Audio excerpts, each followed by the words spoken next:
C'est le tueur en série le plus prolifique de Californie. Plus de 50 viols.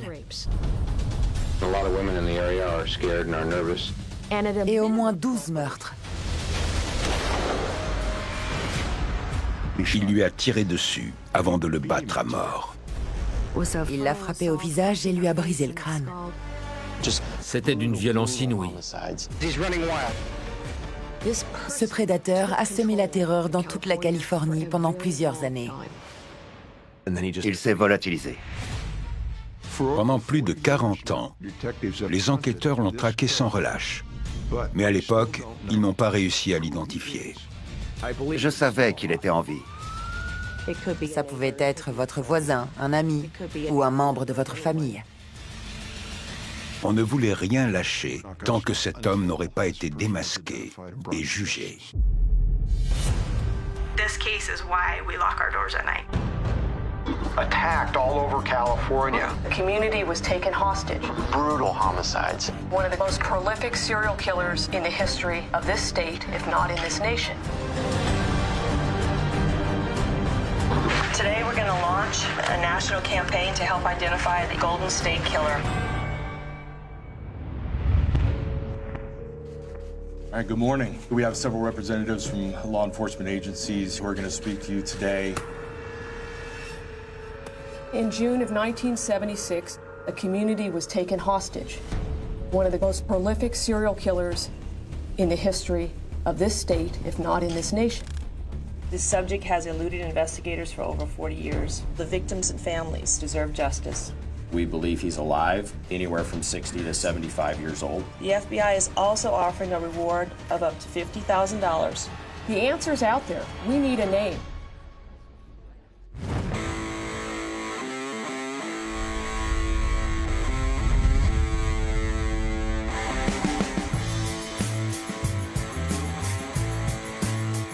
Dans les années 70, les gens se sentaient en sécurité à Sacramento. On avait l'impression de vivre dans une petite ville. Les habitants étaient chaleureux, les enfants jouaient dehors. La vie y était très agréable. I've been hitchhiking since junior high school. Last summer, I even went coast to coast by hitching. C'était un endroit paisible. Quasiment personne ne verrouillait sa porte le soir. En été, les journées pouvaient être très chaudes. Laisser les fenêtres ouvertes la nuit permettait de se rafraîchir. Quand je sortais au milieu des années 70, mes parents me disaient simplement de rentrer avant qu'il fasse nuit. C'est tout. Mais quand le violeur des quartiers Est a commencé à sévir, tout a changé. Ça s'est passé vers 6h30 du matin. J'ai entendu mon mari fermer la porte du garage en partant travailler. Notre fils de 3 ans est venu me rejoindre dans le lit. Quelques minutes plus tard, j'ai entendu des bruits de pas dans la maison. J'ai cru que c'était mon mari et j'ai crié « Qu'est-ce que tu as oublié ?»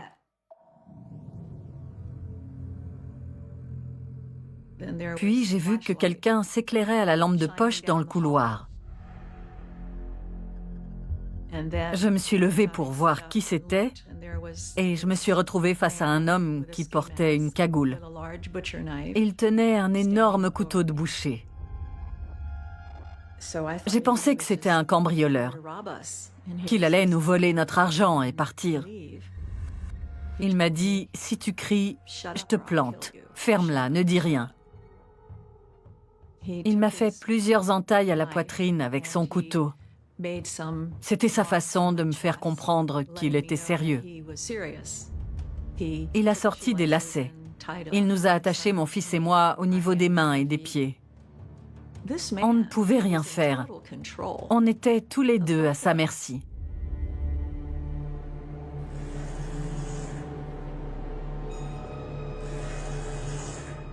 Il a commencé à déchirer des draps, très calmement. Je ne comprenais pas ce qu'il comptait faire. Est-ce qu'il voulait nous pendre? Il s'est servi de ces morceaux de tissu pour nous bander les yeux et nous bâillonner. Il a déplacé mon fils. Je ne sais pas s'il l'a simplement mis par terre ou s'il l'a emmené dans une autre pièce. Il s'est placé au bout du lit et il m'a détaché les chevilles. C'est là que j'ai compris ce qu'il allait faire. Mon cœur battait à 100 à l'heure. J'étais complètement paniquée. Je ne voyais rien, je ne pouvais pas crier. Pendant qu'il me violait, je ne pensais qu'à une chose, mon fils. J'avais peur pour lui. Est-ce qu'il l'avait tué? J'étais tétanisée. Après, il m'a religoté les chevilles. Puis, il est parti à la cuisine. Je l'ai entendu remuer les casseroles et ouvrir le réfrigérateur. Il faisait des allers-retours entre la chambre et la cuisine et il m'a dit « Si tu bouges, je te tue ». Et là, j'ai senti que mon fils était à côté de moi. J'étais tellement soulagée. Au bout d'un moment, comme je n'entendais plus rien, je me suis dit qu'il était parti. J'ai réussi à retirer mon bâillon avec la langue et à enlever mon bandeau. J'ai vite dit à mon fils, « Il faut qu'on sorte d'ici ». Une fois dehors, on a appelé à l'aide. L'un de nos voisins nous a entendus et a prévenu la police de Sacramento. Le 6 octobre 1976, on m'a chargé d'une enquête sur une effraction et un viol. Richard Shelby était mon partenaire et on nous a confié cette affaire. Carol et moi, on s'est rendus sur place. Jane était assise dans le salon. Elle avait des lacets noués autour des poignets et je l'ai détachée.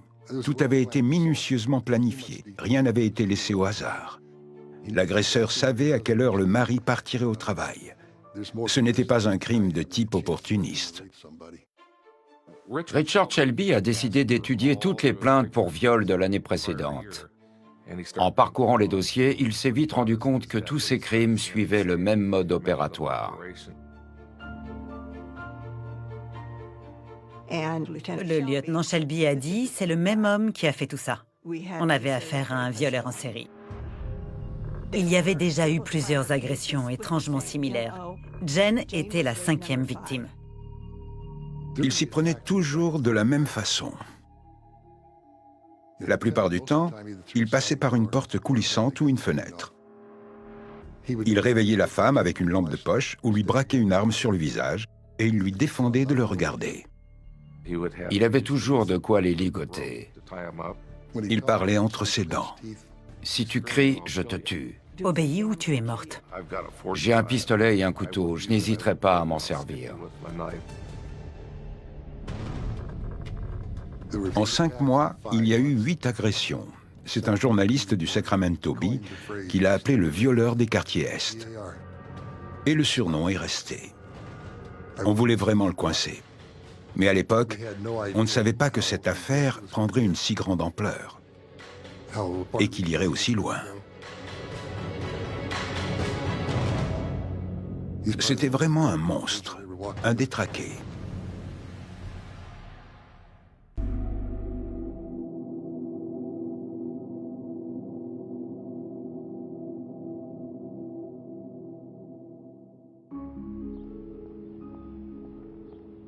La première agression du violeur des quartiers Est a eu lieu en juin 1976. J'avais 12 ans. C'est assez difficile de décrire l'atmosphère de l'époque. Aujourd'hui, si je demandais à des gens qui habitaient à Sacramento dans les années 70 s'ils se souviennent de cette affaire, ils me répondraient tous oui. On espérait résoudre cette enquête rapidement et pouvoir dire à la population « on l'a mis hors d'état de nuire, vous pouvez dormir tranquille ». Mais les viols se sont multipliés.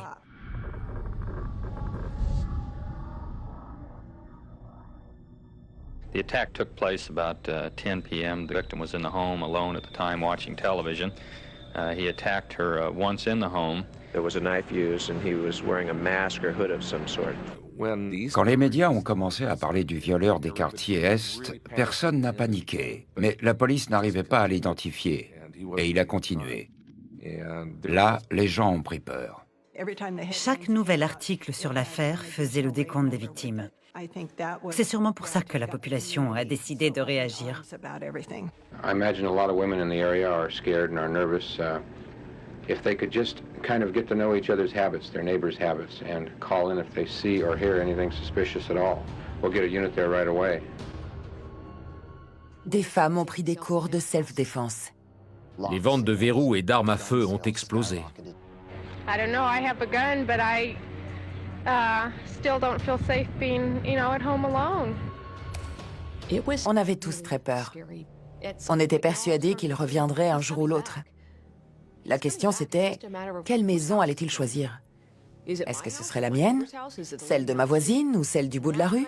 La terreur s'est emparée de Sacramento. Après le 15e viol, un journal a publié un article qui expliquait que le violeur ne passait pas à l'acte si le mari était présent. Et pour répondre à la presse, il a choisi une maison où c'était le cas. Vous pensez que je n'oserais pas le faire si un homme est là? Vous vous trompez. Il a demandé à la femme d'attacher son mari avant de la ligoter et il a vérifié que l'homme était bien immobilisé. Il a radicalement changé de comportement. Il ne s'attaquait plus aux mêmes cibles. Il s'introduisait dans des maisons même si un homme était là, ou dont les occupants étaient armés. Il prenait le contrôle de la situation en les attachant. Ensuite, il violait la femme alors que son mari était présent.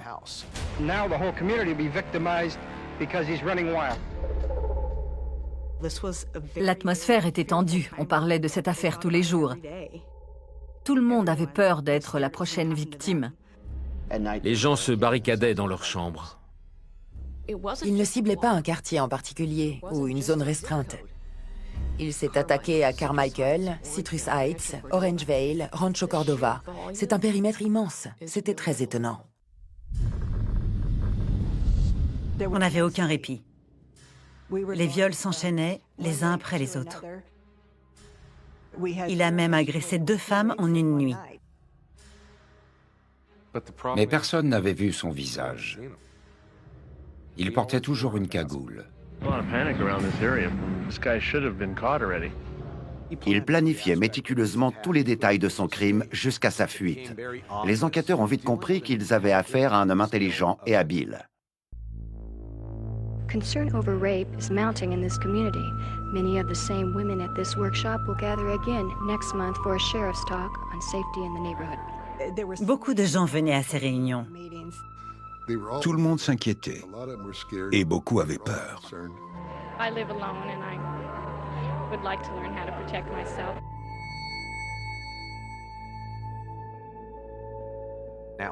Au cours d'un de ces rassemblements, un homme s'est levé et a pris à partie les autres maris. Pour lui, ils auraient dû empêcher leur femme de se faire agresser. Je ne le laisserai pas toucher la mienne. Et quelques jours plus tard, sa femme et lui ont été pris pour cible. Ça veut dire que le prédateur était présent dans la salle et qu'il a entendu ce qui a été dit. Il a décidé de s'en prendre à ce couple pour montrer au mari qu'il avait tort.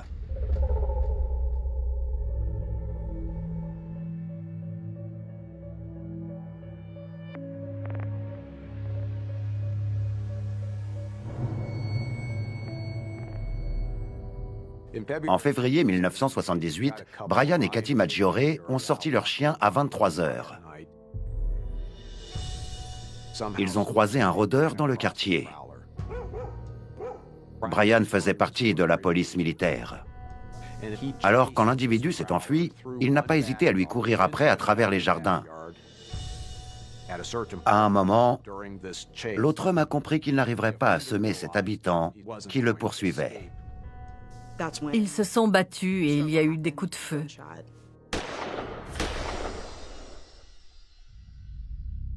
Il a tué M. Maggiore. Puis, il a rattrapé sa femme pour s'assurer qu'il n'y aurait pas de témoins.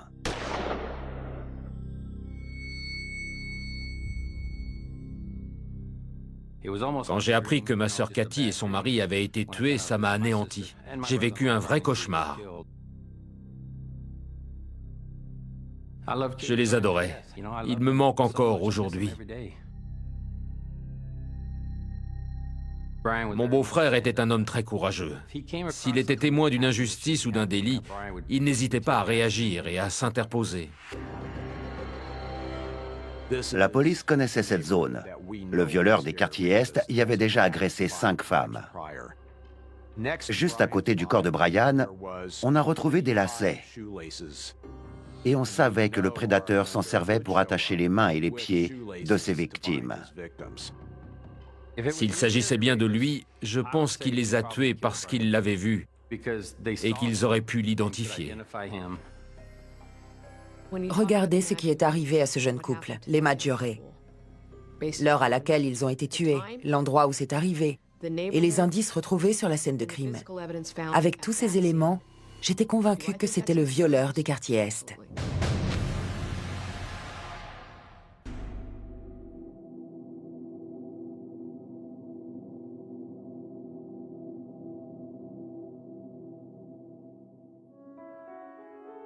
Après la mort de ce couple, tout le monde était au courant de l'existence de ce prédateur. Il aurait fallu vivre dans une grotte sans télévision, radio ou journaux pour ne pas l'être. On était tous très stressés. On voulait absolument l'interpeller et résoudre toutes ces affaires. On n'avait que ça en tête. Once the rapist has made entry into the apartment or the house, her hands are tied behind her back. On redoutait que ça continue. Mais 2 mois après le meurtre des Maggiore, le violeur des quartiers Est a quitté notre juridiction. Comme s'il s'était volatilisé.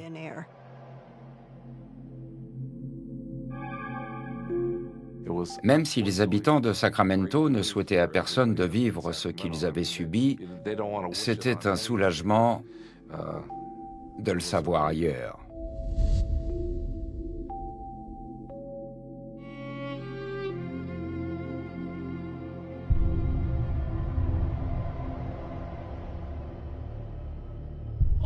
En août 1978, le lieutenant Root et le sergent Bevins de la police de Sacramento sont venus à Contra Costa. Ils nous ont parlé du violeur des quartiers Est. Et ils nous ont expliqué qu'il se dirigeait vers notre comté. Nous, on n'était pas au courant des agressions qui avaient eu lieu là-bas. À l'époque, seuls les journaux locaux en parlaient. Comme on ne vivait pas là-bas, on ne pouvait pas le savoir. Et on a découvert que cet homme avait sévi à Sacramento, mais aussi à Stockton, Modesto et Davis. Ces villes sont sur la route de Contra Costa. À l'époque, les crimes de ce genre étaient très rares dans la région, et on ne pensait pas que ça nous arriverait un jour. Et quand il a fait sa première victime à Concord, en octobre, on a compris à quel point il était dangereux.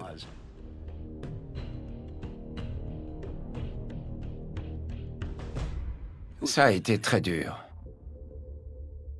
J'ai une arme. Si tu tentes quoi que ce soit, je vous tue, toi et tes gosses. Il intimidait systématiquement ses victimes. Quelques jours après avoir violé une femme, il lui a téléphoné et il l'a de nouveau menacée. Il l'a prévenu qu'il allait revenir pour la tuer. La police a décidé de mettre le téléphone des victimes sur écoute. Ça nous a permis d'entendre la voix du tueur.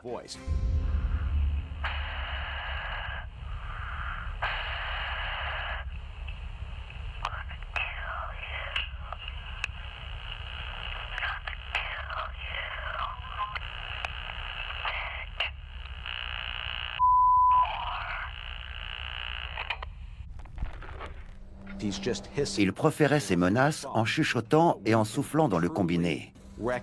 C'était encore plus terrifiant pour elle. Les avoir violées ne lui suffisait pas. Il voulait qu'elle sache qu'il comptait les tuer. Très souvent, il s'introduisait dans la maison bien avant de passer à l'acte pour tout préparer. Il laissait des lacets à l'intérieur. Un jour, alors qu'elle était chez elle, une femme a soulevé un coussin du canapé et dessous, elle a découvert une corde. Quand elle l'a vu, elle a failli s'évanouir. C'était forcément lui. On a passé 3 nuits à monter la garde dans cette maison. On pensait qu'il reviendrait. Mais non. Pendant toute la période où il était à Contra Costa, je me réveillais souvent en pleine nuit, en me demandant quels détails j'avais pu manquer. Quand on est policier et qu'on enquête sur ce genre d'affaires, ça finit par vous hanter. On y pense toute la journée, impossible de s'en défaire. La dernière agression qui a eu lieu dans le nord de la Californie s'est passée à Danville en juillet 79. Comme tous les soirs, un couple est allé se coucher. Le mari avait le sommeil extrêmement léger. Pendant qu'il dormait, il a senti une présence dans la chambre. Il a ouvert les yeux et a vu un inconnu debout à l'autre bout du lit en train d'enfiler une cagoule. Il s'est levé immédiatement pour lui faire face et il a hurlé « Qu'est-ce que vous faites là? Sortez d'ici, tout de suite !» Et pendant que son mari criait, la femme est partie en courant et a quitté l'appartement. L'agresseur masqué, lui, est resté là, sans bouger. Il a été totalement pris au dépourvu. Il ne s'attendait pas à ce que l'homme se réveille. Il était complètement dépassé. Il ne savait pas quoi faire. Le mari a profité de la confusion pour s'enfuir et sortir du bâtiment. Comme il avait perdu le contrôle de la situation, le violeur est parti. La brigade cynophile l'a poursuivi, mais a été bloqué par une haie. Il avait réussi à se faufiler à travers comme un insecte. Le temps de rappeler les chiens et d'y retourner, il s'était enfui. Après ça, il s'est volatilisé. Il n'y a plus eu d'affaires similaires.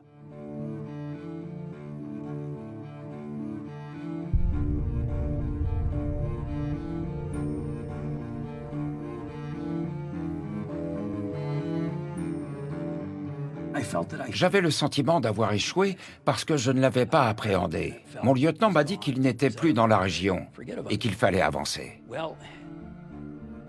Mais je ne pouvais pas.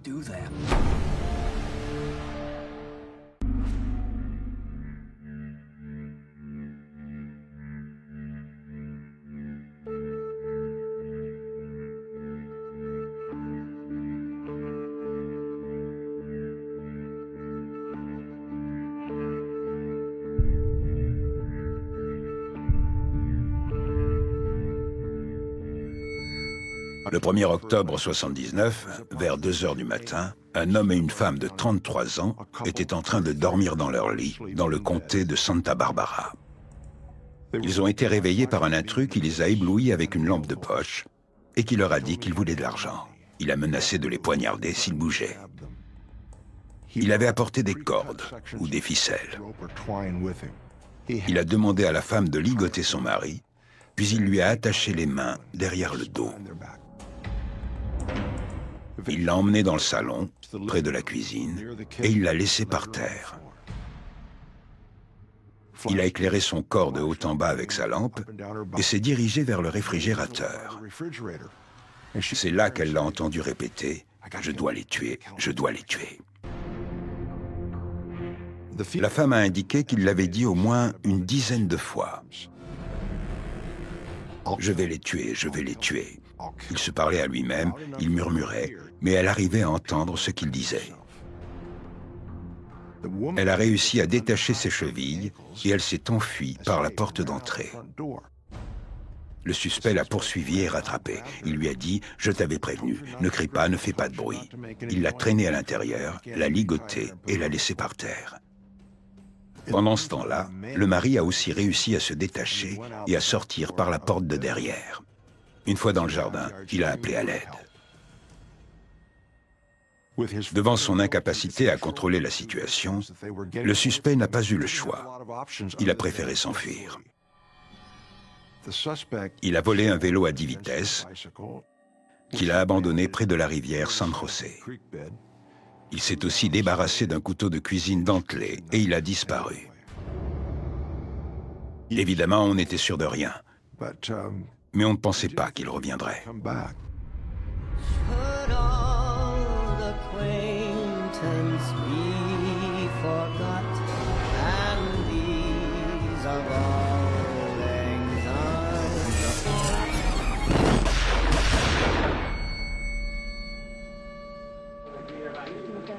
All right, let me let you talk to somebody from our homicide detail on that. All right? Les docteurs Bob Offerman et Alexandria Manning ont été tués le 30 décembre 1979, 2 jours avant le Nouvel An. Les voisins ont entendu des coups de feu à 3 heures du matin. Ils avaient été ligotés. On est presque certain que le suspect voulait violer la femme, mais que son mari a réussi à se libérer et s'est interposé. L'agresseur l'a tué avant d'abattre Alexandria Manning d'une balle dans la tête.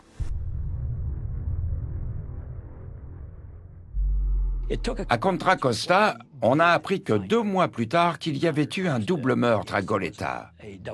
À cette époque, je suis allé assister à une conférence à Santa Barbara. Là-bas, j'ai rencontré l'assistant du shérif et on a discuté ensemble.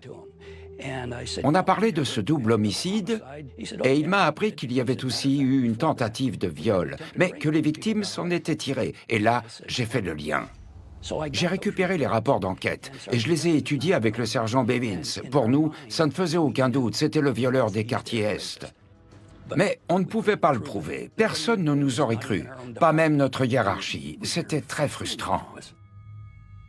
À Goleta, dans le comté de Santa Barbara, le meurtre des docteurs Manning et Offerman a horrifié tout le monde.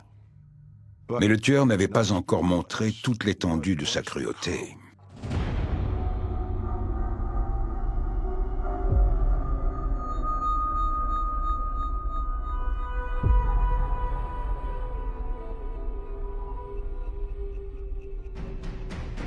Le premier Night Stalker a tué des femmes et des couples dans tout le sud de la Californie. Ces meurtres sont les plus horribles sur lesquels j'ai travaillé. Ce n'étaient pas des crimes passionnels, comme beaucoup d'autres. Ils étaient très violents et commis de sang-froid. Charlene et Lyman Smith ont été tués le 13 mars 1980. Ils ont été massacrés avec une bûche.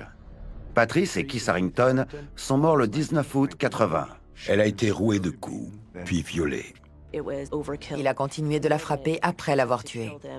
Manuela Wheaton, le 5 février 81. On l'a retrouvée ligotée. Elle avait été violée et battue à mort.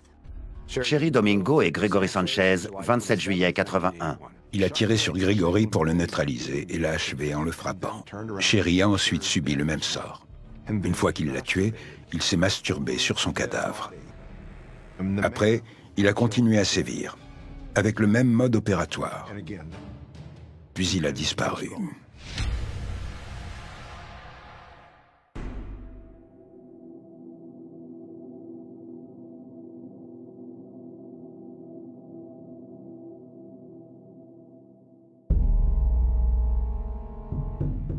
Après le double meurtre à Goleta en juillet 81, le meurtrier s'est arrêté jusqu'en mai 86 à Irvine.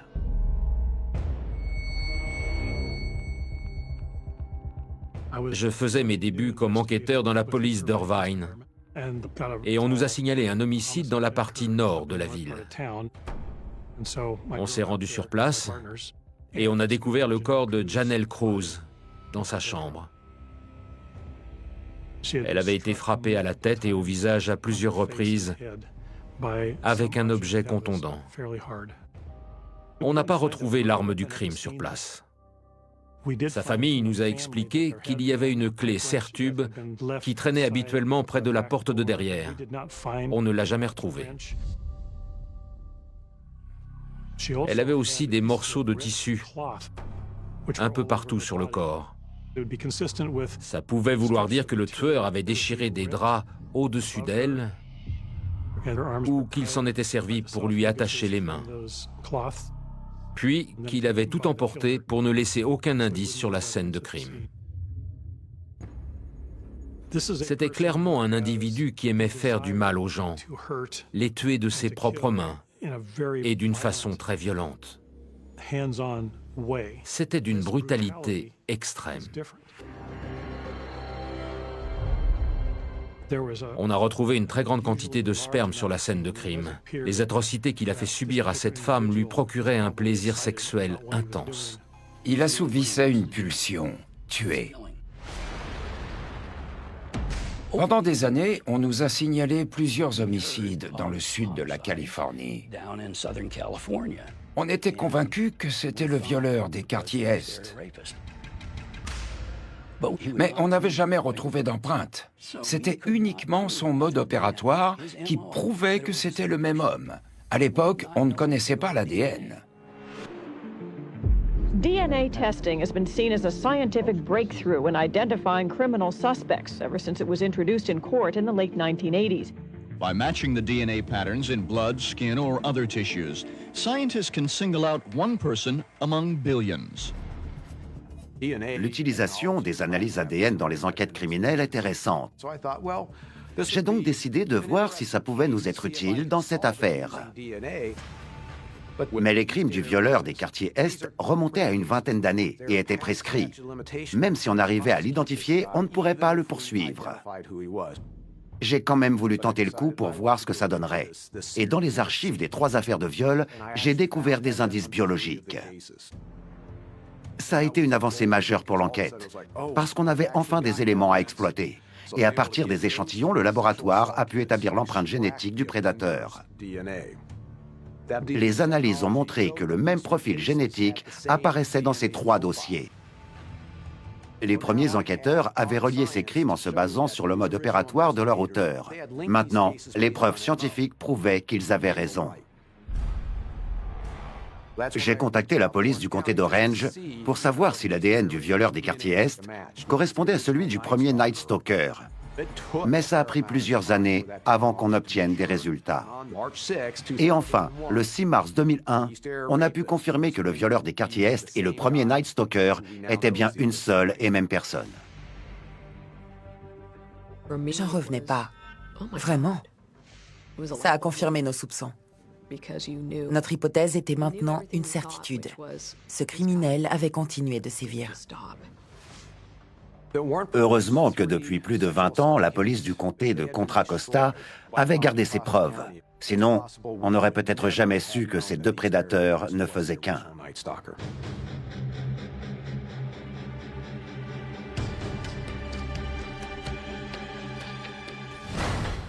C'est le tueur en série le plus prolifique de Californie. Le Night Stalker et le tueur du Zodiac, ce n'est rien à côté. Il a fait bien plus de victimes que tous les autres. Il a commis un grand nombre de crimes graves, comme des agressions sexuelles, des viols et des meurtres. Pourquoi le public n'était pas au courant? Le violeur des quartiers Est était surnommé EAR pour East Area Rapist. Dans le sud de la Californie, c'était le Night Stalker. Mais les gens le confondaient avec Richard Ramirez, donc on l'a surnommé Hans, Original Night Stalker. Et quand on a découvert qu'il s'agissait du même homme, on a combiné les deux. EAR Hans. Mais ce n'est pas très accrocheur. Michelle McNamara était une romancière de true crime. Elle a participé à l'enquête sur cette affaire avec moi. Le Los Angeles Magazine l'avait approché pour lui demander d'écrire un article dessus. C'est comme ça qu'elle l'a renommé le Golden State Killer. Ce surnom convient parfaitement au dossier. Ça montre bien l'ampleur de cette affaire. Le Golden State, c'est le surnom de la Californie, et il a tué des gens et violé des femmes à travers tout l'État. On ne reverra sûrement jamais une autre affaire non résolue de viol et de meurtre d'une telle ampleur. Des crimes répartis dans une zone aussi vaste et s'étalant sur autant d'années. Ça ne pourrait pas se reproduire. On avait son ADN. Si on trouvait le bon suspect, on pourrait confirmer que c'est bien le Golden State Killer. L'affaire pouvait être résolue.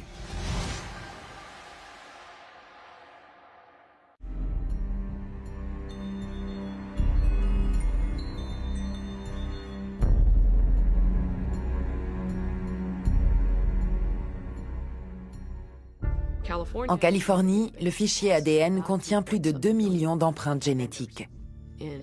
Il s'agit de celles de personnes ayant été emprisonnées ou simplement arrêtées. La police avait le profil génétique du Golden State Killer. Chaque semaine, elle lançait une recherche pour trouver une correspondance.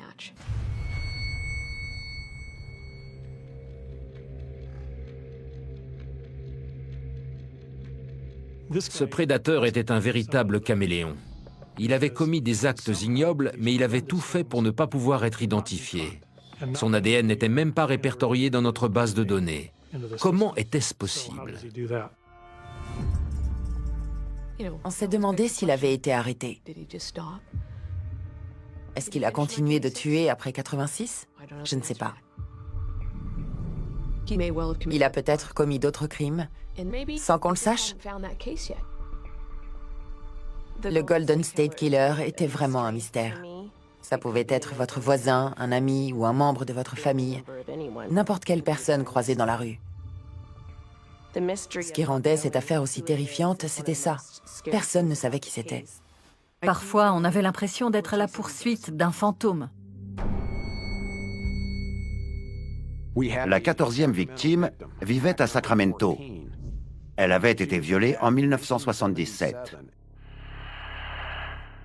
Son agresseur l'a appelée en 2001. 24 ans plus tard, il avait réussi à la retrouver. Il lui a téléphoné et il a dit « Tu te rappelles quand on jouait ?» Et il a raccroché.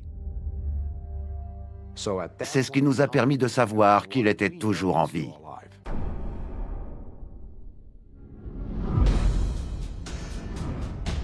Today we're going to launch a national campaign.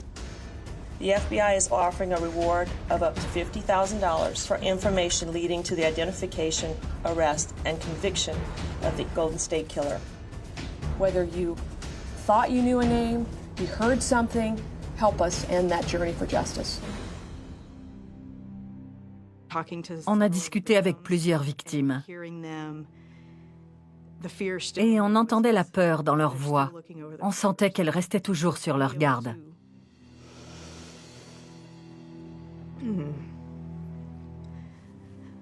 Ça m'a beaucoup affecté de voir que ces femmes vivaient toujours dans la terreur, après autant d'années. C'est pour ça que je voulais plus que tout pouvoir leur annoncer un jour qu'on l'avait arrêté.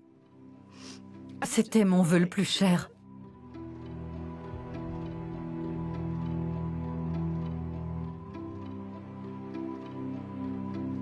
J'étais tout le temps en train de m'imaginer le moment où je pourrais appeler ces personnes pour leur dire qu'elles n'avaient plus rien à craindre désormais. C'était le plus important pour moi. Il fallait l'arrêter pour les victimes et pour leurs familles. Certains tueurs sont suffisamment pervers et intelligents pour échapper longtemps à la justice. Parfois, les méchants gagnent. Ça ne veut pas dire qu'il faut baisser les bras.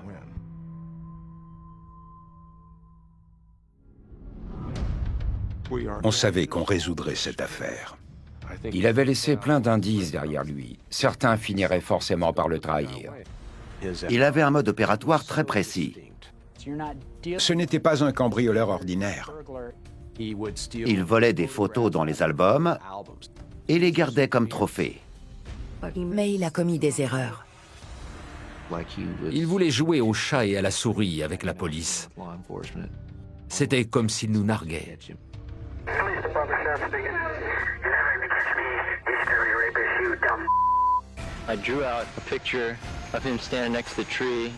C'est notre meilleur portrait robot. C'est important de comprendre comment il est devenu un monstre.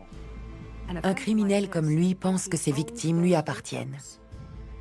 Il les voit comme des objets. Il y a eu beaucoup de théories sur son identité. Est-ce qu'il était dans l'armée, dans la police? Il fallait relier les indices entre eux. C'est en les étudiant dans leur globalité qu'on pourrait l'identifier, comprendre comment et pourquoi il avait fait ça, et prédire le moment où il frapperait de nouveau.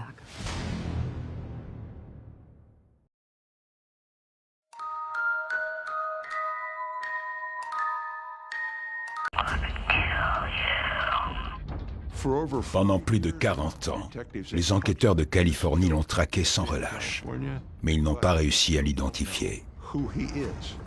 Il a commis plus de 45 viols et 12 meurtres. On ne verra sûrement jamais une autre affaire non résolue de viol et de meurtre d'une telle ampleur. Son mode opératoire était très efficace. Il faisait tout pour se protéger. Il ciblait des couples de la classe moyenne chez eux et il ne se faisait jamais prendre. La population était terrorisée. Je l'ai supplié, s'il vous plaît, ne me faites pas de mal. Je l'ai imploré. Je voulais vivre. This case is why we lock our doors at night. Attacked all over California. The community was taken hostage. Brutal homicides. One of the most prolific serial killers in the history of this state, if not in this nation. Today we're going to launch a national campaign to help identify the Golden State Killer.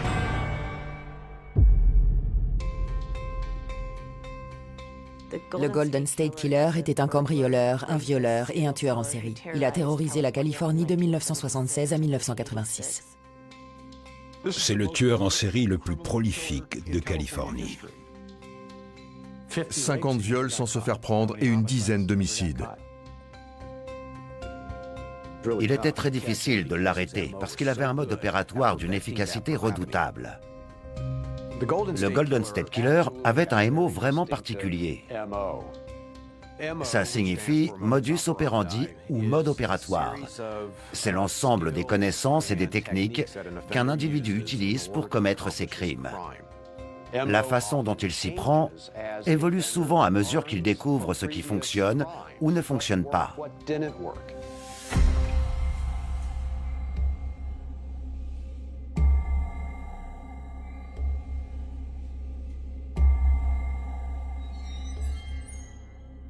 Le violeur des quartiers Est a commencé à frapper en juin 1976.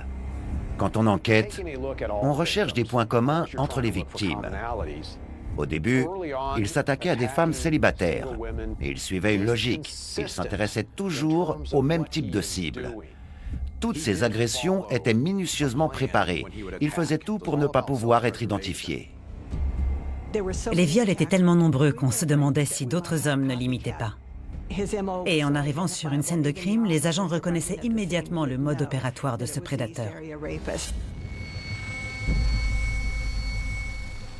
Cet homme s'intéressait d'abord à la géographie des lieux.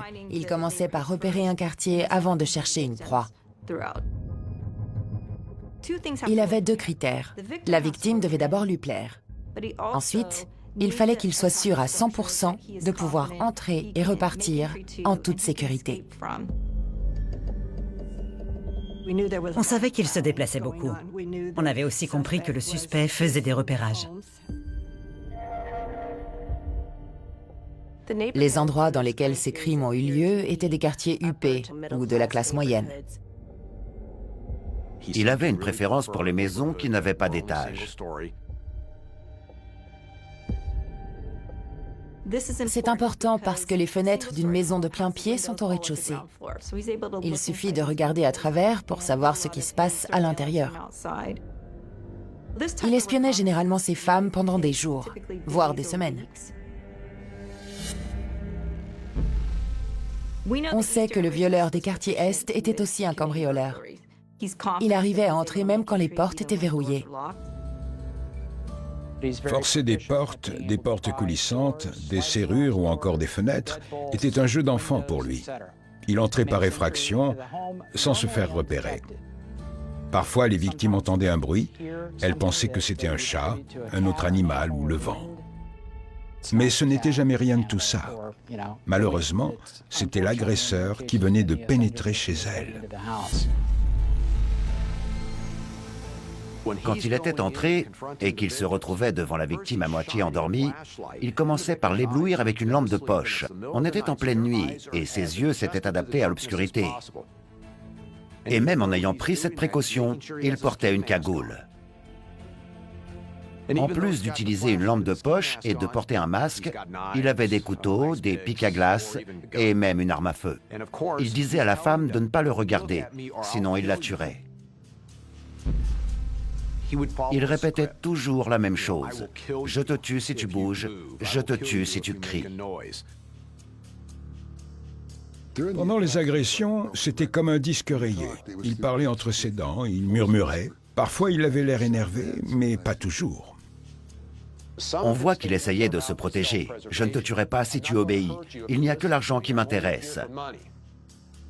Ça revenait systématiquement. C'était un moyen de prendre le contrôle de la situation sans qu'elle résiste. Sur chaque scène de crime que j'ai vue ou dont j'ai entendu parler, il y avait toujours un élément qui revenait. Il attachait les mains de ses victimes avec des lacets. Soit il les prenait sur place, soit il en avait apporté. D'après les descriptions, c'était un homme athlétique et vigoureux. Il vérifiait toujours que la femme était parfaitement ligotée. Ces lacets étaient si serrés que leurs mains noircissaient. Parfois, il leur fallait plusieurs jours pour retrouver le sens du toucher. Toutes les victimes étaient bâillonnées. Elles avaient les yeux bandés et les mains attachées dans le dos.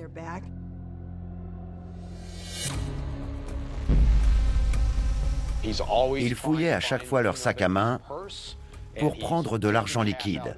Il recherchait aussi leurs papiers d'identité. Ensuite, il commençait à appeler la femme par son prénom. Les victimes étaient complètement terrorisées. Elles imaginaient que leur agresseur les connaissait ou qu'il les avait déjà vues. Le violeur des quartiers Est emportait des souvenirs.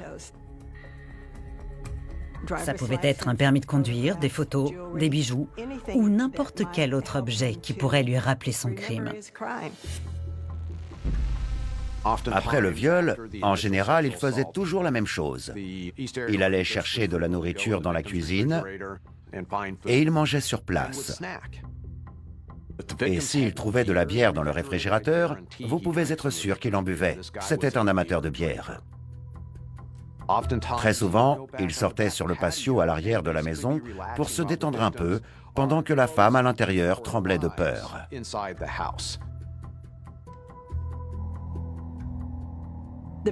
Les victimes restaient là sans bouger pendant 20 ou 30 minutes. Quand elles pensaient qu'il était parti, il était encore là. Et il leur disait « Ne bouge pas, je suis là, je vais te tuer, je vais te tuer ». Il cherchait encore à les terroriser. Il voulait leur faire croire qu'elles vivaient la toute dernière nuit de leur existence et qu'elles allaient bientôt mourir. Cet homme pouvait passer entre 1 heure et 3 heures sur place. He left at an undetermined time, which is common. The victims are never sure when he leaves. Il partait sans faire de bruit. Et quand la police arrivait, il était déjà parti depuis 1 heure. Il avait retrouvé son lit. On savait qu'il pouvait enjamber ou sauter au-dessus d'un mur, ça ne lui posait aucun problème. C'était un homme vif et agile, un vrai athlète. Le violeur des quartiers Est prévoyait à l'avance comment il allait quitter les lieux. Il sévissait certainement dans un secteur qui lui était familier. Il devait sûrement connaître les rues du quartier. Il connaissait aussi tous les passages et toutes les ruelles. Quasiment toutes les scènes de crime se trouvaient à proximité d'un parc, de la passerelle d'un canal ou d'une bretelle d'autoroute. Il planifiait tout. Un criminel comme lui sait qu'il n'a rien à craindre de la victime, mais il est conscient que le temps joue contre lui. S'il n'est pas sûr de pouvoir s'enfuir, il préférera s'abstenir de frapper à cet endroit ou à ce moment-là. Sa technique était tellement efficace qu'il n'avait jamais été arrêté. Sa propre sécurité, c'était ce qui comptait le plus pour lui. En étudiant les précautions que ce violeur prenait, que ce soit le repérage du quartier, l'entrée par effraction, l'interaction avec les victimes ou sa technique pour quitter les lieux, on obtient son mode opératoire. À mesure qu'un homme commet des crimes, il acquiert davantage d'expérience. Il a été confronté à des obstacles imprévus qu'il a dû surmonter. Le plus terrifiant, c'est que son mode opératoire évoluait en permanence.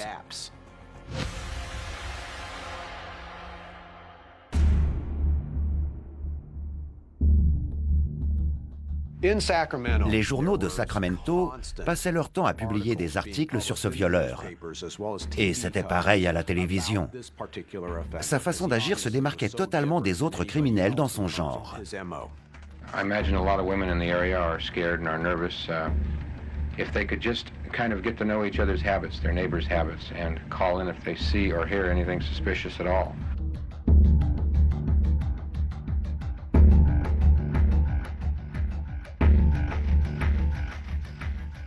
À ce stade, la population était informée des agissements de ce prédateur. Les journalistes expliquaient qu'il avait l'habitude de bâillonner ses victimes, que l'homme entrait par une porte ou une fenêtre qui n'avait pas été verrouillée ou fermée.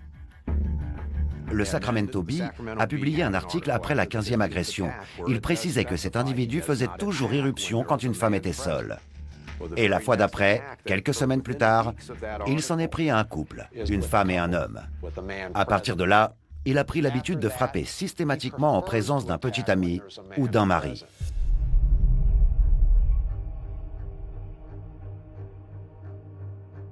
En agressant 2 personnes à la fois, un couple, il prenait davantage de risques. Il fallait qu'il modifie son mode opératoire. La plupart des changements devaient lui permettre de continuer à contrôler la situation pour ne pas être identifié.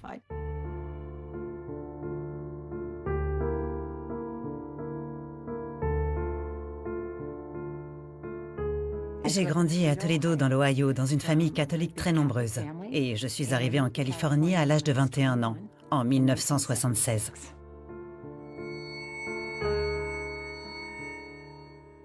Je n'avais jamais entendu parler du violeur des quartiers Est avant de m'installer ici.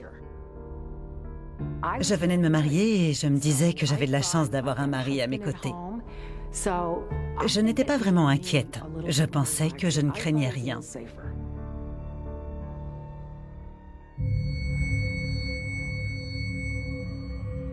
On venait d'emménager dans cette maison. Elle était de plein-pied. On avait fait la connaissance de nos voisins et il y avait des enfants entre 8 et 10 dans cette petite impasse. Ce soir-là, mon mari et moi étions sortis dîner. C'était au printemps. Quand on est rentré, les enfants sont venus vers la voiture et nous ont dit qu'un homme s'était enfui de notre jardin en courant.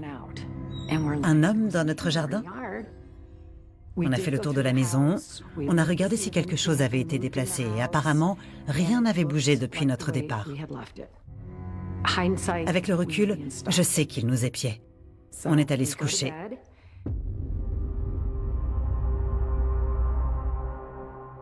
Je me souviens parfaitement de cette lumière très vive dans ma chambre, braquée dans ma direction. Je me suis dit que je devais rêver, que ce n'était pas la réalité.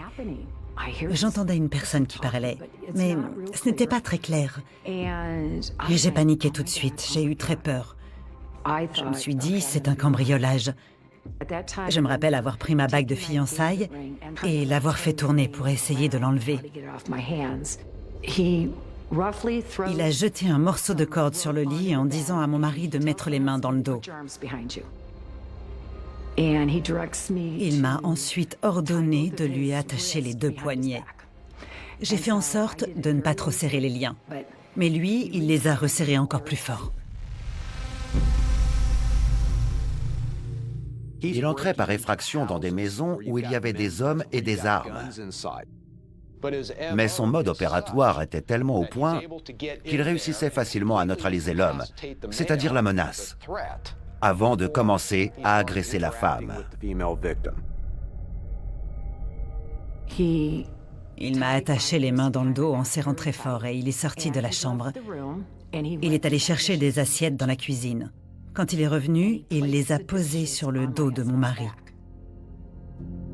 Je crois qu'une de ses principales caractéristiques, c'est l'utilisation d'assiettes comme système d'alarme. Il disait à l'homme, « Si je les entends tomber, elle est morte. » Ou encore, « Je tuerai tout le monde dans cette maison ou je viendrai te tuer. » Cette méthode lui permettait de savoir si l'homme essayait de se lever. Une profileuse du FBI a déclaré qu'elle n'avait jamais vu un criminel faire une chose pareille.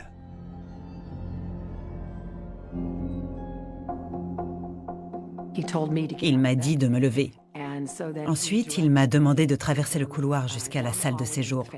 C'est ce que j'ai fait. Une fois qu'il les avait attachés, il emmenait généralement la femme dans une autre pièce. Ce criminel sépare la femme de l'homme quand il a l'intention d'abuser d'elle. En marchant dans le couloir, je me disais, je ne veux pas qu'il me regarde, parce que je portais juste une nuisette. Il est entré dans la salle de séjour et m'a dit de m'allonger par terre. Ensuite, il m'a ligoté. Il m'a attaché les 2 chevilles ensemble. Il est parti dans la salle de bain et là, il a découpé une serviette en 2. Il a allumé la télévision et l'a recouverte pour qu'il n'y ait pas trop de clarté dans la pièce. C'étaient les anciens postes de télévision et il recherchait un canal avec une image brouillée. Il n'y avait pas de signal audio, pas de son. Ensuite, il les recouvrait avec une couverture ou une serviette pour obtenir une lueur faible. Il voulait pouvoir distinguer son corps. Il voulait sûrement voir l'expression de terreur sur le visage de la femme pendant qu'il la violait. J'étais très calme. Il écoutait attentivement s'il y avait du bruit dans la chambre.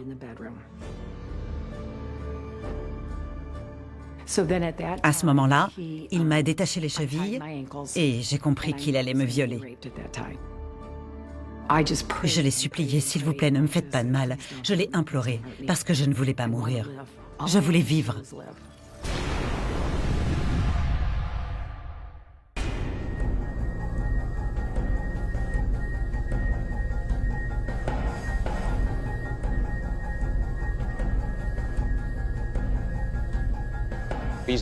Il prenait nettement plus de risques. Mais on a constaté qu'il avait changé de mode opératoire pour parvenir à ses fins.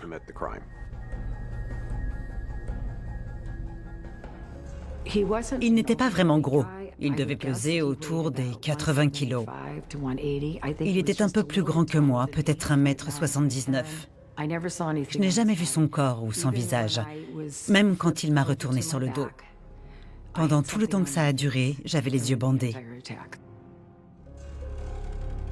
Pendant qu'il me violait, il appuyait la lame d'un couteau contre ma gorge. Il me disait, « Si tu fais du bruit, je te poignarde. » Et il a aussi dit qu'il pourrait me couper les mamelons. Je n'ai pas pleuré ou quoi que ce soit d'autre. Je dirais plutôt que j'étais comme tétanisée.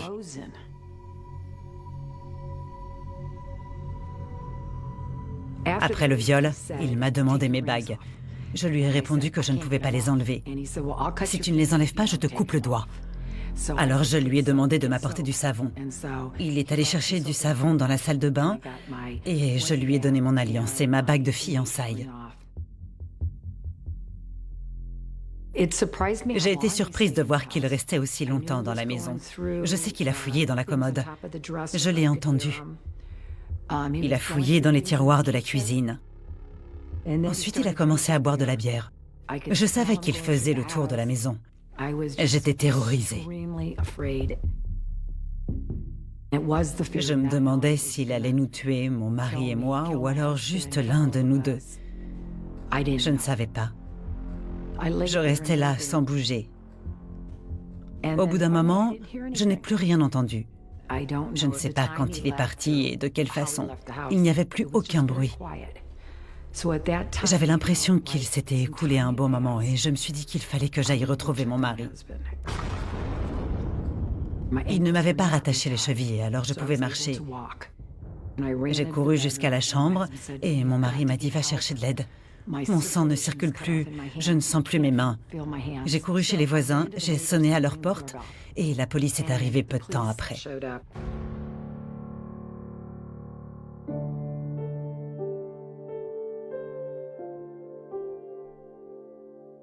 Mon mari a dû me donner un sédatif cette nuit-là parce que je n'arrivais pas à m'endormir. Il ne tenait pas vraiment à en parler, il ne voulait pas évoquer le sujet.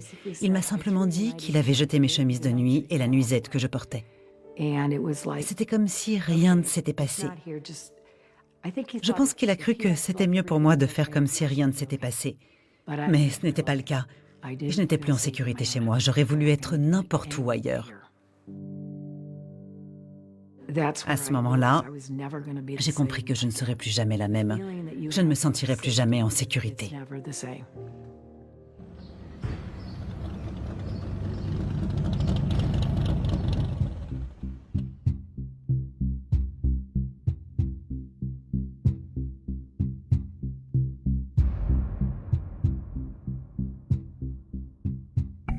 Dans ce genre d'affaires, le criminel perfectionne son mode opératoire en apprenant de ses erreurs. Et il continue de le suivre jusqu'à ce que ça ne fonctionne plus. Dans ce cas précis, l'agresseur s'est retrouvé confronté à des hommes. Et ça ne se passait pas forcément comme il l'avait prévu. Alors il s'est mis à tuer ses deux victimes. C'est à partir de là qu'il est devenu le premier Night Stalker. Quand on lit les rapports des enquêtes menées sur les homicides dans le sud de la Californie, on voit que les premiers enquêteurs avaient repéré des éléments récurrents dans certaines affaires.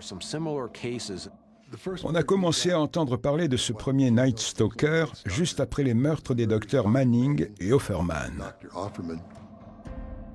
J'ai dressé une liste des similitudes et des différences. Il y avait 14 points communs, comme l'entrée par effraction et la manière dont ils avaient été bâillonnés.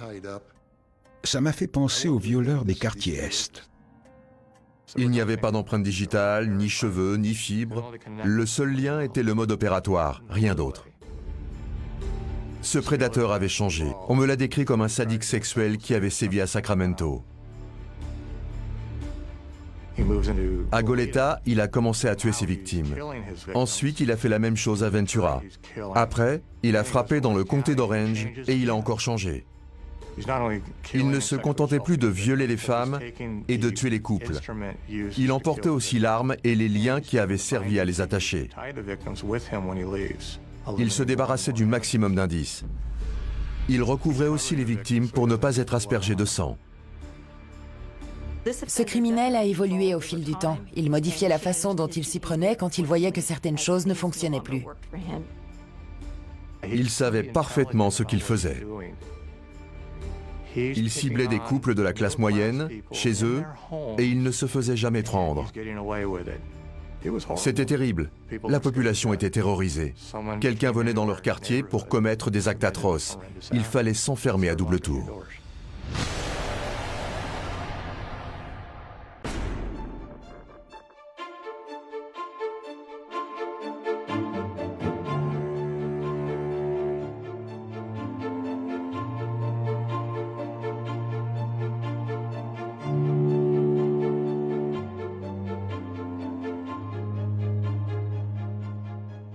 Dans le nord de la Californie, les enquêteurs avaient la possibilité d'interroger les victimes.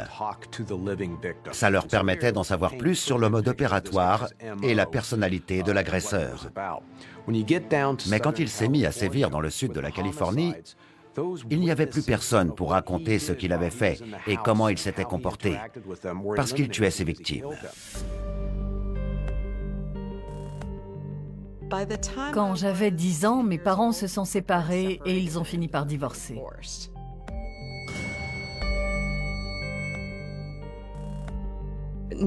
Peu de temps après, ma mère a rencontré Greg Sanchez. J'étais adolescente, alors je ne m'intéressais pas à la vie sentimentale de ma mère. Mais Greg faisait quasiment partie de la famille. C'était un jeune couple qui n'était pas marié. Ils se trouvaient chez eux. Apparemment, un individu a pénétré chez eux par une fenêtre située derrière la maison. Il a ouvert la porte de la salle de bain menant à l'intérieur. Après être entré, l'agresseur s'est retrouvé face au couple qui était en train de dormir. Tout était sans dessus-dessous au pied du lit de la victime. On en a conclu que Sanchez et le suspect s'étaient battus. À mon avis, il s'est immédiatement rué sur lui. Il avait encore les mains libres.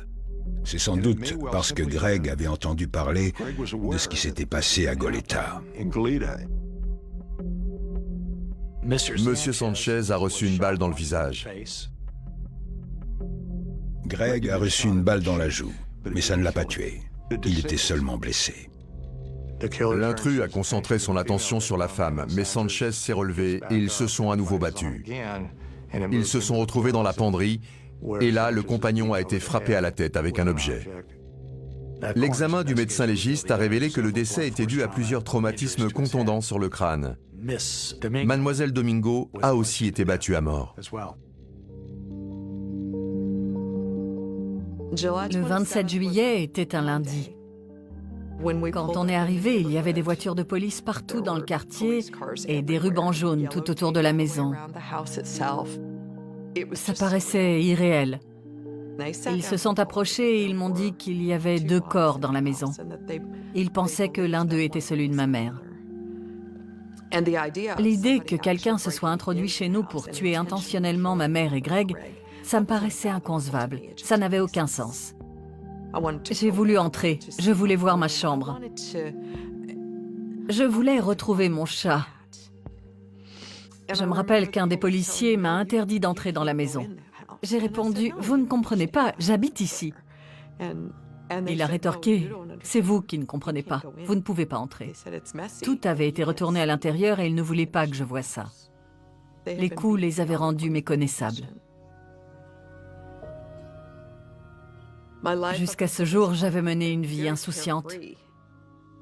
Quand j'y repense, je n'avais que 15 ans. J'adorais ma mère et en même temps, je la détestais. On m'a d'abord annoncé qu'elle était décédée, puis qu'elle avait eu une mort violente.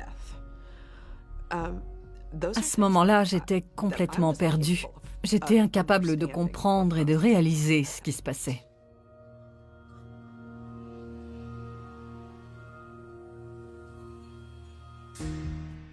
Je pense que Greg s'est rué sur lui et ça lui a fait peur. Il a compris qu'il ne pouvait plus maîtriser 2 personnes en même temps. On n'a plus entendu parler de lui pendant 5 ans.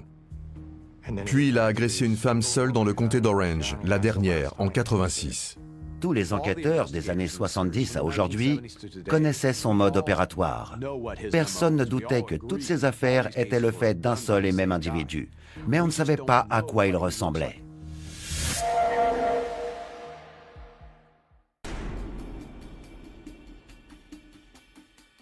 Vu le nombre d'agressions, au moins 75 victimes adultes ont eu affaire à lui. Mais le plus étonnant, c'est qu'aucune d'elles n'a jamais pu voir son visage.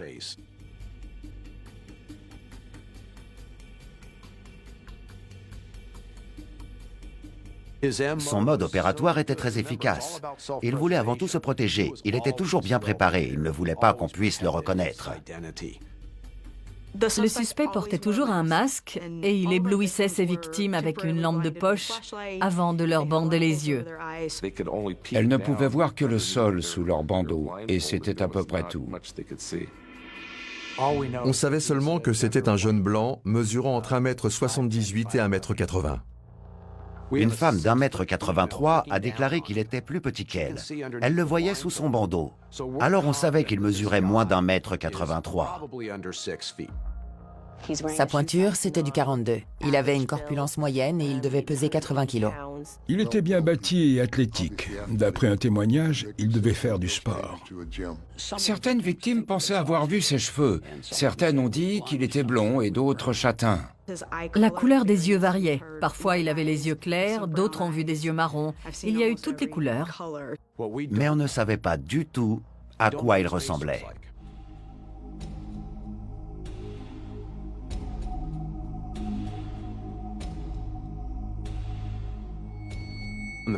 Pendant la dernière agression dans le nord de la Californie, un homme a eu l'occasion de voir le visage du violeur des quartiers Est.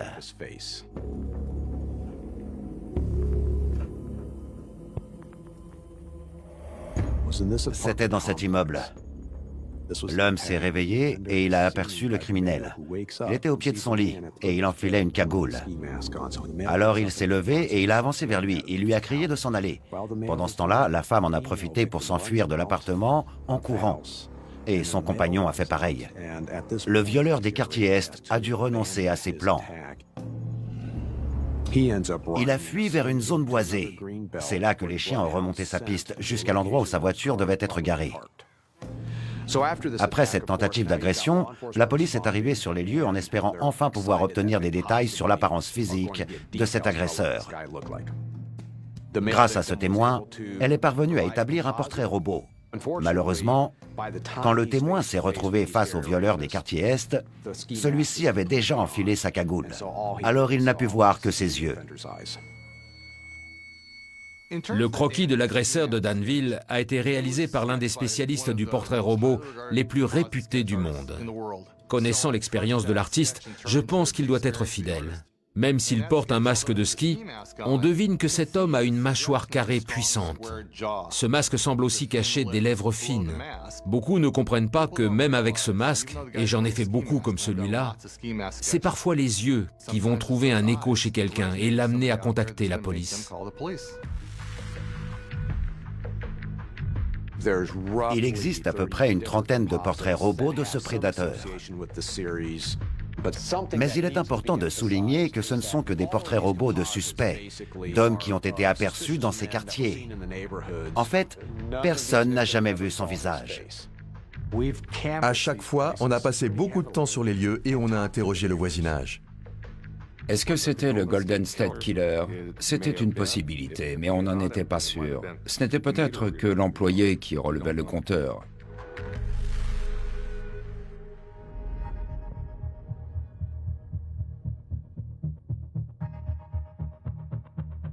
Ils ont décidé de retenir 3 portraits robots en s'appuyant sur la fiabilité des témoins qui avaient fourni une description.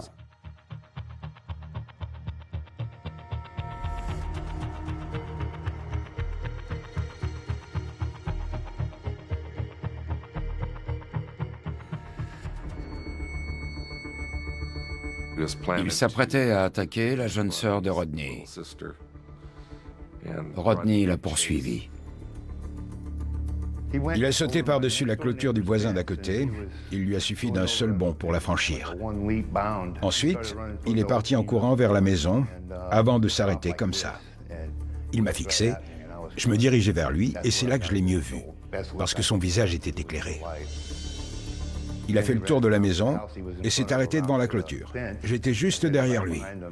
J'ai saisi sa jambe et je l'ai fait tomber par terre. J'allais bondir sur lui et c'est à ce moment-là qu'il m'a tiré dessus.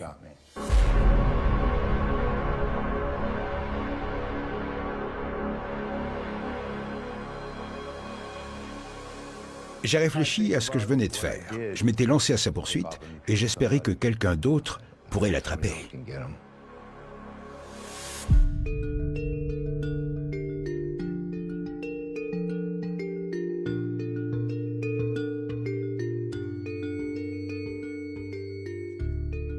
Brian et Cathy Maggiore promenaient leur chien.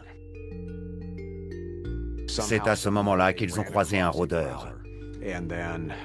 Malheureusement, il les a abattus dans le jardin d'une maison du quartier. Quand on entend des coups de feu, on part généralement en courant. Les témoins ont donc vu beaucoup de gens et il y a eu de nombreux portraits robots. He came running down right down the sidewalk, came right up on the lawn next to the tree, and he looked up and he saw me standing right here. Je l'ai regardé, il a redescendu la rue dans cette direction. La longueur des cheveux, il avait un visage un peu plus longiligne. Il ressemblait à ça. Quand on regarde ces portraits robots, on se dit que ce sont 3 personnes différentes. Elles ne se ressemblent même pas. Mais si on décompose le visage, si on regarde le menton, ses sourcils et ses fines lèvres, on retrouve à chaque fois des caractéristiques communes. On se rend compte que ce sont les seuls points communs de ces dessins. Ma plus grande crainte avec ces portraits robots, c'était que les gens hésitent à contacter la police, parce que l'individu qu'ils soupçonnaient ne ressemblait peut-être pas au dessin. Certaines personnes pouvaient se dire « Il me rappelle quelqu'un que j'ai connu, mais il ne ressemble pas du tout à ça. » Et ils auraient écarté cette hypothèse. C'est ce qui m'inquiétait le plus. Si des personnes connaissaient un homme qui avait fréquenté Sacramento et qui se trouvait sur ces différents lieux à ces moments précis, peu importe son aspect physique, il fallait qu'il nous donne son nom. J'ai toujours été convaincue que quelqu'un connaissait l'identité du Golden State Killer. Mais cette personne avait peut-être peur de parler. Je suis certaine que quelqu'un savait.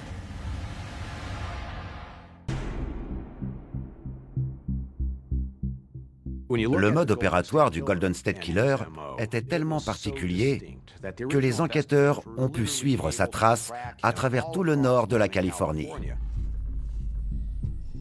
Quand le violeur des quartiers Est a frappé à Stockton, la police de Sacramento a tout de suite su que c'était lui. Quand il a sévi à Modesto, Davis ou dans la baie de San Francisco, ça a été la même chose.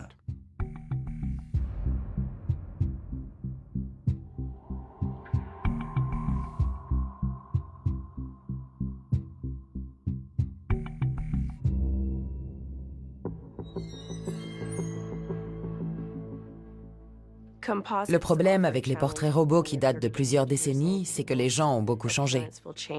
Ils ont une autre coupe de cheveux, ils ont pris ou perdu du poids, ils se sont dégarnis. Leur aspect peut être complètement différent de ce qu'il était 30 ou 40 ans plus tôt. Ce n'est pas une méthode très fiable de comparer un portrait robot à des photos ou aux souvenirs qu'on peut avoir d'un visage. Le Golden State Killer ne devait pas être très vieux, entre 60 et 75 ans. Avec les progrès de la médecine, il devait être vivant et en pleine forme. Il était athlétique à l'époque. Il pouvait avoir conservé la même apparence physique et être en très bonne santé.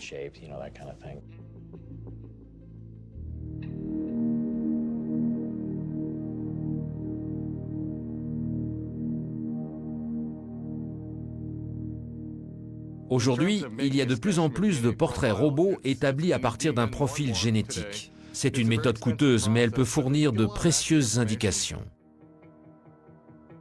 Dans le domaine de la génétique, on mène actuellement des travaux pour tenter de déterminer la couleur des cheveux ou des yeux, la forme du menton, la carrure, l'origine ethnique ou encore d'autres caractéristiques. Il est donc possible d'obtenir un grand nombre d'informations très précises à partir de l'ADN d'un suspect.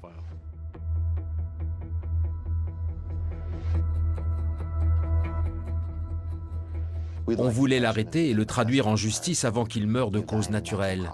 Il devait finir ses jours en prison. S'il était toujours en vie, j'espérais de tout cœur qu'on l'arrêterait un jour. J'étais sûre qu'on finirait par identifier ce criminel. Il ne resterait alors plus qu'à l'arrêter, le juger, le condamner. Je n'oublierai jamais ce qu'il s'est passé. Chaque année, la veille de l'anniversaire de cette tragédie, je ne me sens pas dans mon état normal. Et je ne sais pas ce qui se passe. Et puis, je me rappelle qu'on est le 14 mai. Depuis 40 ans, chaque année, je ressens la même chose. Mais j'essaie de surmonter ça du mieux que je peux. Si j'ai un jour la possibilité de me retrouver face à lui et de pouvoir le regarder dans les yeux, je crois que la seule chose que je lui demanderais, c'est « Comment avez-vous osé faire ça ?»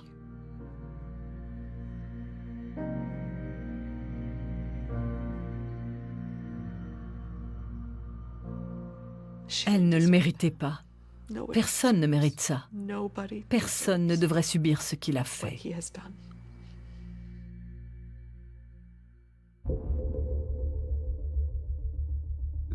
J'étais étonné qu'il n'ait jamais été arrêté, et c'est ce qui me motivait. Il avait laissé quelques indices derrière lui. En réétudier certains pouvait nous mettre sur une nouvelle piste et nous permettre de l'arrêter. Il a failli être identifié par les forces de l'ordre et certains témoins. Malgré ça, il s'en était toujours quand même tiré. À cette époque, il n'y avait pas de numéro d'urgence qu'on pouvait contacter. Le manque de moyens techniques et de connaissances scientifiques lui a permis d'échapper à la justice pendant des décennies. Le Golden State Killer jouait au chat et à la souris avec les forces de l'ordre. Ils ont essayé d'identifier ce prédateur qui terrorisait la population. Tout le monde avait les nerfs à vif. Certaines victimes avaient encore peur.